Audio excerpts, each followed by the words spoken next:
Good morning, boys and girls.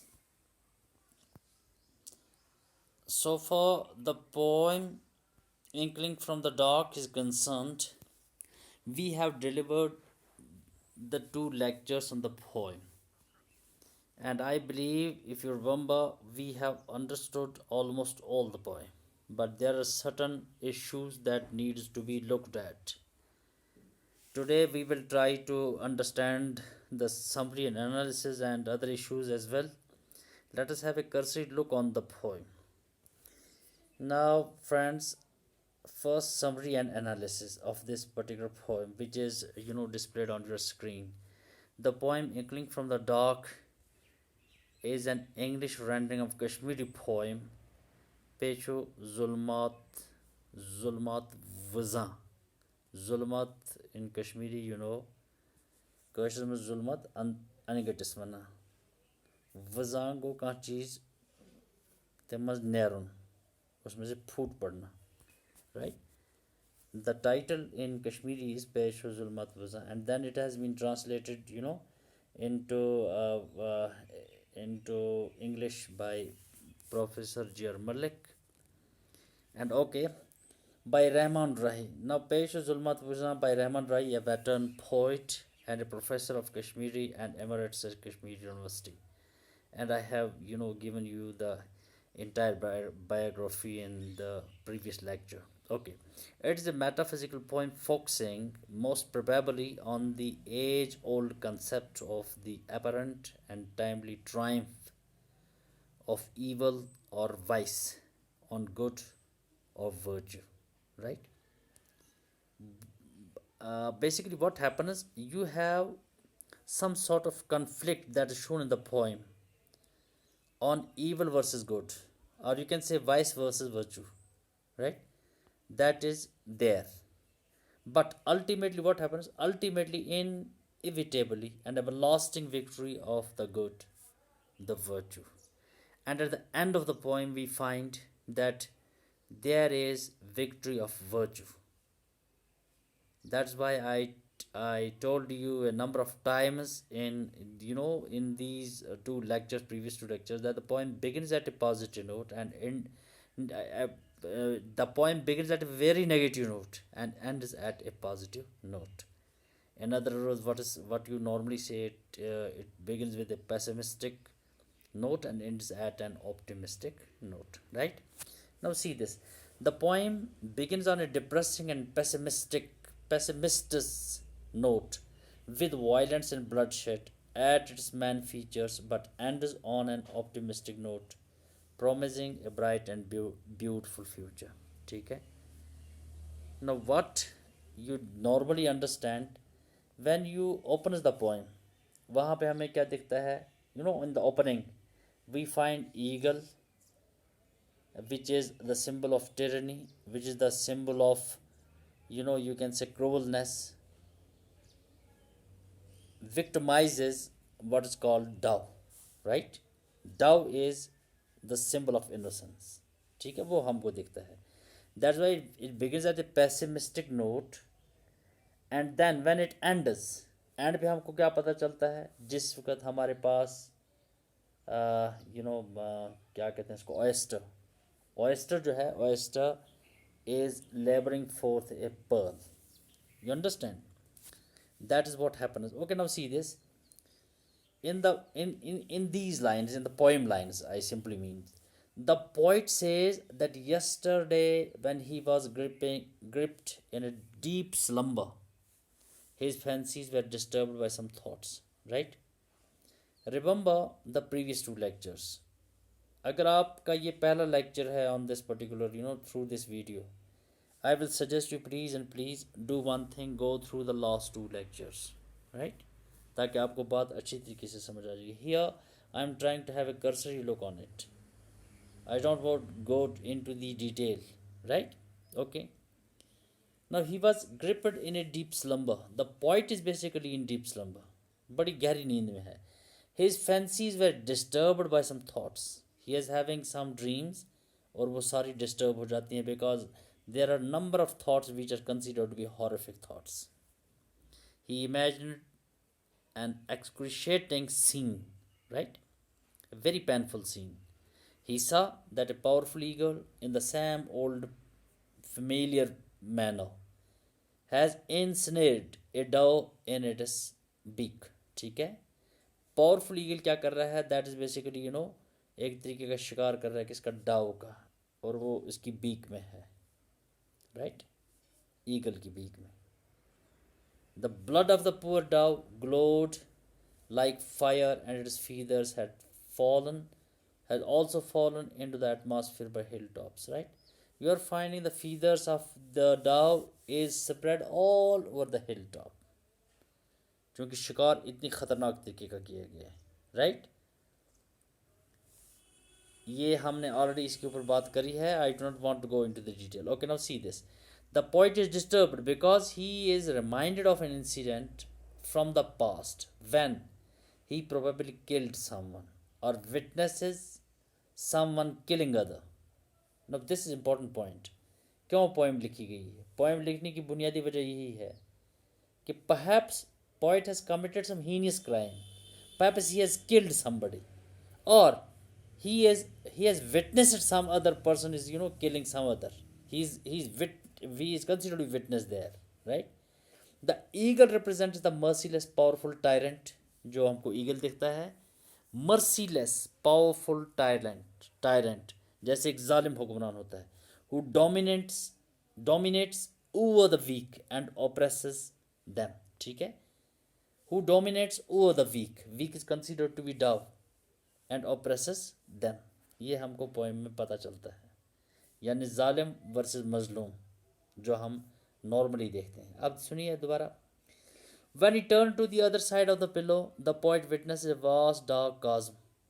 This is another scene that is displayed in the very first paragraph, in the very first stanza of the poem. Go through poem, please. Okay. He rose and stood against the wall because he is frightened. डर गया, घबरा गया. उसने अब दूसरी ख्वाब देखी, ख़तरनाक किस्म की ओपनिंग कमरे में, और जिसको तो मुड़ा इस एक थॉट से अपने आप को डिविएट करने के लिए. और वहाँ पे क्या देखा, there is one more scene, there is vast dark chasm. He rose and stood against the wall. ऊपर उठा and stood against the wall, right, in order to disturb his intention. But the wall did not support him as he had wished. ठीक है, what happened there was very cool as it was severe winter, because चिलक्रन like situation थी. It was very severe winter and there was extreme coldness. What happens? He could feel the coldness even as the hot out of fear and horror, right? Now all these things goes together. From one side he visualizes a very horrific scene. फिर कमरे में he turned to the another side, he find deep dark chasm there. And then what happened? He wants to have some relief. He wants to rose up, but what happened? He finds now one more problem, that is severe winter conditions. Okay, the lips of poets had also been dried up due to the brutal atmosphere, because of atmospheric conditions and the situation inside and outside of the room. उसकी वजह से problem हुई. The lips of the poet had almost frozen. They are dried up. He heard the whispering sound from outside the window. अब आवाज़ आने लगी, छोटी धीमी आवाज़ from outside the window.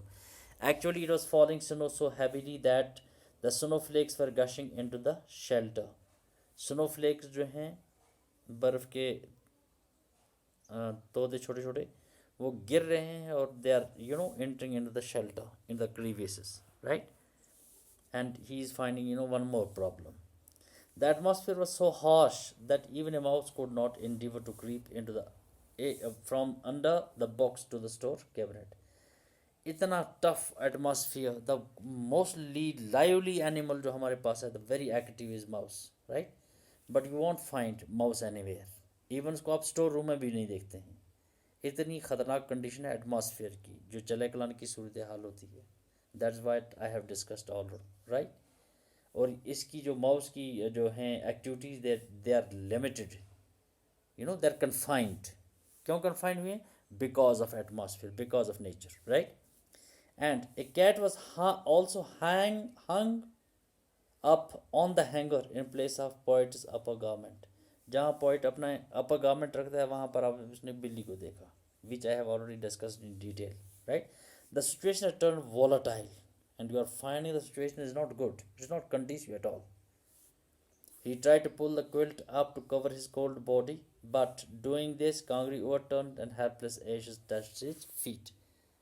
अब प्रॉब्लम चूँकि सर्दी की है, अब उसने खींचा किसको? अपने इस रज़ाई को ऊपर खींचा, और खींचने के दौरान कांगड़ी गिर गई. Overturn and hapless ashes touched his feet.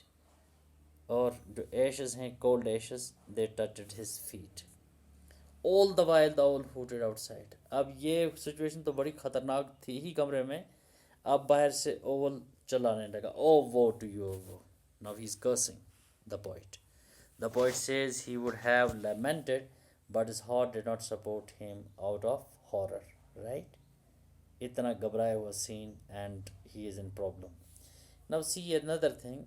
Suddenly he remembers his son. अचानक उसको कौन पड़ गया याद? अपना बेटा. Having gone to sleep while listening to his bedtime tale about the travails of an oyster trying to bring forth a pearl, right. ये सारी डिटेल हमने बताई है. I'm just having a cursory look on your summary and analysis of the poem.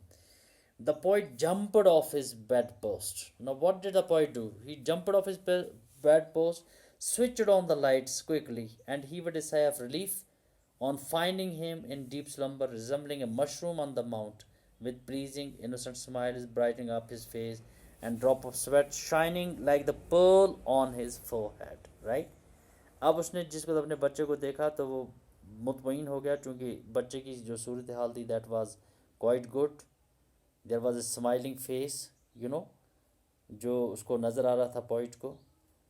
पहले वो घबराया हुआ था, अब ठीक ठाक है, बच्चे में कोई प्रॉब्लम नहीं दिखी उसको. And he is finding a sweat shining like a pearl on his forehead.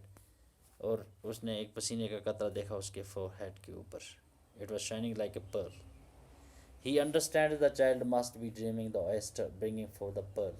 चूँकि चाइल्ड ने हाफ ड्रीम सुनी थी, अब उसने अंदाज़ा किया कि वो बाकी ख्वाब वो खुद देख रहा है, और उसने देख लिया कि ऑयस्टर ने किसको दे दिया?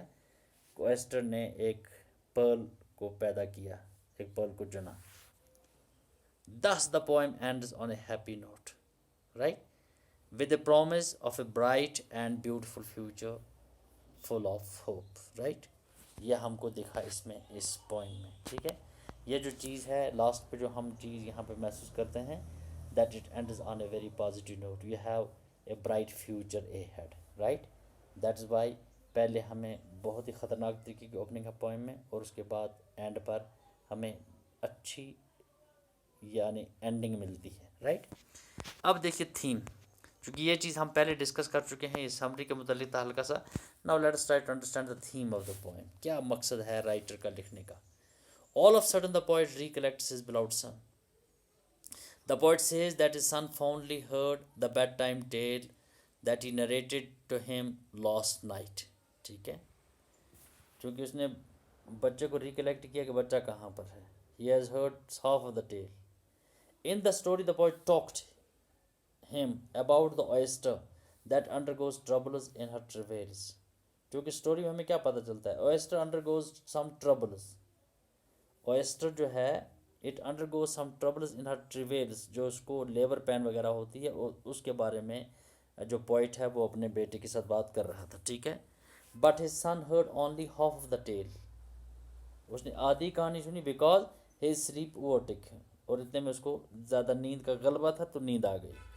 The poet then lazily stood up and turn on the lights on. He found his son lying by the wall. उसने अपने बेटे को कहाँ पे देखा? बिल्कुल दीवार के साथ. इन deep slumber his son was displaying a beautiful smile on his lips, reflecting the glimmer of hope for the poet, right. Now it reflects what? Something good for the poet. क्योंकि बच्चा जो सोया हुआ था, लेकिन it was displaying a beautiful smile. उसके चेहरे, उसके होंठों पर थी, और पोइट बड़ा मुतमईन हुआ. The poet says that his lips were blooming with fragrant blows, right. That is used in the poem. ये जो ये बात चूँकि I'm trying to have a cursory look on all these things, but go through the last two lectures in order to understand fully the entire point. Okay, now see this. The poet also mentions that in spite of his harsh and cold atmosphere, he experienced a drop of sweat that dawned afresh on the brow of his son. जो बात हमने अभी बताई, क्या पाता है वो, एक बिल्कुल ताज़ा fresh drop of sweat that is somewhere on his forehead. By using sweat dawn afresh, the poet makes a positive note for a better and a peaceful future. क्योंकि poet ने he has used the deliberately this sweat dawn afresh, right? It is the deliberate attempt on the part of the poet जो उसने इस्तेमाल किया है कि पसीने का कतरा लेकिन तरोताज़ा कतरा. The poet makes through this symbol he makes a positive note for a better and peaceful future. In the last two lines, last वाली दो लाइनें में, the poet says his son was perhaps dreaming the best part of the tale. ठीक है, सबसे अच्छा part tell का जो था तो कहानी का, वो perhaps वो देख रहा है. कौन? उसका बच्चा. That he had not heard last night, जो अभी पोइट को बताने के बगैर ही था कि उसको नींद आ गई. ठीक है. In the story, the oyster had perhaps yielded the pearl. हमें पता चलता है कि स्टोरी में ओएस्टर ने क्या किया? He has perhaps yielded a pearl. उसने पर्ल दे दिया, और यही ड्रीम जो थी ये बच्चा ऑन हिज ओन देख रहा है. ठीक है, ये एक्चुअली है पोइम के मुतल्लिक जो थीम है कुल मिला के. That is obviously your the last stanza of the poem, right?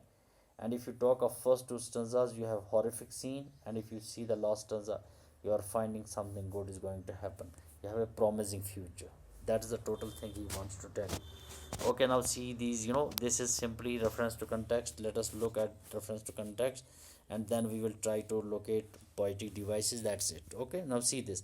I espied an eagle से लेकर into the atmosphere. ये आपकी poem की certain lines हैं. Go through this, you can easily understand on your own. Where does the poet see the eagle? Poet ने eagle को कहाँ पे देखा? The poet see the eagle in the wild shadows of his mind. Answer ये है, in the wild shadows of his mind. Eagle को उसने जंगल में नहीं देखा, उसने पहाड़ पे नहीं देखा. Basically he has seen the eagle in the wild shadows of his mind. ठीक है, कई बार ये क्वेश्चन एग्जाम में आ चुका है. Why does the eagle have blood on its beak? क्यों है ईगल को ब्लड ऑन इट्स बीक? ये ऑब्वियसली है because it has killed what? A dove. When it has killed a dove, that's why you have blood simply on its beak. The blood of the dove has been described as smoldering. What does the poet want to convey by this description? Poet ने ये use क्यों किया है the word smoldering? वो क्या convey करना चाहता है through this description? The poet wants to convey the bloodshed will remain continue if warmongers do not change their attitude. Right? अगर जालिम लोग, लड़ाई करने वाले लोग अपने एटीट्यूड को चेंज नहीं करेंगे तो ब्लड शेड जो है दैट विल रिमेन कंटिन्यू. खून बहता जाएगा, हालात ख़राब होते जाएंगे, और सिचुएशन बद से बदतर होती जाएगी. राइट? अब देखिए और एक चीज़, rubbing my eyes O woe to you ओ वो. राइट? ये पोइम से लाइन्स हैं. वाई डज द पोइट रब हिज आइज? पोइट क्यों अपनी आँखों को रब करता था? ठीक है, उसने क्यों रब किया? Why he rubbed his eyes? उसने उस वक्त रब किया था, ये रिमेंबर, जिस वक्त उसने हैंगर के ऊपर क्या देखी थी? बिल्ली. You understand? एक्चुअली क्या, he can't believe his eyes. अब देखो क्या, the point rubs his eyes because he wants to understand the situation clearly. That's why he is rubbing his eyes. He can't believe whether there is cat or not. Actually he wants to understand the situation clearly. Okay, how does the poet try to remain to warm himself? Poet ने कैसे कोशिश की अपने आप को गर्म करने की, गर्म रखने की? By pulling the quilt up to his cold back. क्योंकि रज़ाई को ऊपर खींचना ये बज़ाहिर था अपने आप को गर्म करना. The poet, this way the poet tries to warm himself. Is he successful? Give reason for your answer. No, he is not successful at all. बिल्कुल नहीं हुआ. When he tries to warm, क्या हुआ उसी टाइम में? The Kangri falls down. Kangri Giri and the cold ashes kisses his feet. इतने cold ashes थे, they kissed his feet, without any harm, right? Okay. Why does the owl hoot woe to you, oh woe? These are very important. क्यों उसने ऐसा किया? Why is owl hooting? owl ने क्यों चलाया? owl ने obviously चलाया किसके ऊपर? Poet के ऊपर. अब देखिए ये क्वेश्चन बहुत इंपॉर्टेंट है. The owl hooted so as to convey the poet that he will never have peace of mind. So कभी भी peace of mind नहीं मिलेगा because of his past violent and bloody acts. Yeah, because he has perhaps committed a heinous crime in the past. That's why he will never have peace of mind. That's why he is cursing. The poet. Okay, boys and girls, let us look upon poetic devices which are again very important to understand. देखो poetic device क्या क्या हुई है. पहली बात यह है कि पहले हम मेटाफर्स को देखें पोएम में. पहला मेटाफर क्या? Thread of my fancy slit. यह आपकी पहली लाइन है पोएम की पहली लाइन जो मैंने वेरी फर्स्ट लेक्चर में डिस्कस की है. ठीक है. Thread of my fancy slit is considered to be metaphor. दूसरा मेटाफर देखिए, the cool of the winter in the marrow of my breast. पहले स्टंजा की last line, the cool of the winter in the marrow of my breast. It is again considered to be metaphor, right? Because I have discussed all these, I don't want to discuss them further, right? और तीसरी metaphor देखिए, fragrant blossoms blooming on his lips. ये metaphor भी है. Fragrant blossoms blooming on his lips, बच्चे के lips के ऊपर. थर्ड स्टंजा में ये हमें यूज़ हुई है ये लाइन जो पोइम की एक लाइन है. ठीक है. Fragrant blossoms blooming on his lips, on the lips of the child. ठीक है, बच्चे की लिप्स के ऊपर. एंड द मीन वाइल इसमें और एक चीज़ भी यूज़ हुई है, ब्लॉसम्स एंड ब्लूमिंग को जिसको आप देखें, जो इनिशियल साउंड्स हैं that are consonant sounds and they are repeated, that's considered to be alliteration. Alliteration हम कहते हैं when you are repeating the initial consonant sounds, और वही चीज़ यहाँ पर रिपीट हुई है. अब देखिए दूसरी चीज़, सिम्बलीज क्या क्या यूज़ हुई हैं. एक ये like a moon struck man, जिसको तो ऊपर उठा, कैसे उठा? Like a moon struck man, he become very crazy. ठीक है, वो घबरा गया, बच्चा कहाँ है? He rose up like a moon struck man. Another thing, found him lying by the wall. उसने देखा बच्चे को, he is lying by the wall like a mushroom on the mount. Remember, like a mushroom on the mount, right? आपके पास लफ्ज़ like use हुआ है, and mushroom on the mount, यानी बड़ी अच्छी तरीके के साथ. जैसे एक पहाड़ी के ऊपर मशरूम होता है, बड़ा खूबसूरत दिखता है, इट लुक्स वेरी चार्मिंग, और वैसी हालत उसने बच्चे की देखी. ठीक है. अब देखिए पर्सोनिफिकेशन के कई इंस्टेंसेस जो इस पोएम में मिले हैं हमने. एक ये है, the cold hapless ashes kissed my feet. Stanza number 2 में इसको हमने देखा, the cold hapless ashes kissed my feet. ये पोइट ने यूज़ किया. पर्सोनिफिकेशन आई सेड, जब हम ह्यूमन करेक्टरिस्टिक्स देते हैं किसी डेड चीज़ को. ठीक है. When you are giving human characteristic to dead one, कोई डेड ऑब्जेक्ट है, इनएनिमेट ऑब्जेक्ट है, and you are trying to give it human characteristics. और ये देखिए यहाँ पर, when you talk of ashes, ashes are considered to be very something very dead, but he has given him it what is called human characteristics in the form of kissing. ठीक है. किस करना human trait, human characteristic. ठीक है. तो ये kissing इसने बताया कि एशेस ने मेरे पाँव को किस किया. You can easily understand through this, it is considered personification. Now see another one, a drop of sweat dawn afresh. ठीक है. क्योंकि ये द कोल्ड हैपलेस एशेस किस माई फीट सेकंड स्टेंजा में, अब ये थर्ड वाले स्टेंजा में यूज़ हुआ है, drop of sweat drawn afresh. बिल्कुल तरोताज़ा क्या कहते हैं, ड्रॉप ऑफ स्वेट हमको मिलता है पोएम में, दैट इज डॉन अफ्रेश. कहाँ पर? Playing on his brow, in other words forehead के एरिया में. ठीक है. Which promises a good and a bright future, right? तो ये एक्चुअली ये ह्यूमन ट्रेट इस्तेमाल किए हैं पोइट ने इन the poem, right? Okay, boys and girls, I'm leaving you here. I believe you have understood the entire poem. This is the third lecture on the poem. Go through all these lectures, and I'm sure that you won't have any doubt. If any doubt is there, if any problem is there, you will kindly write to me, right? Okay. May God bless you.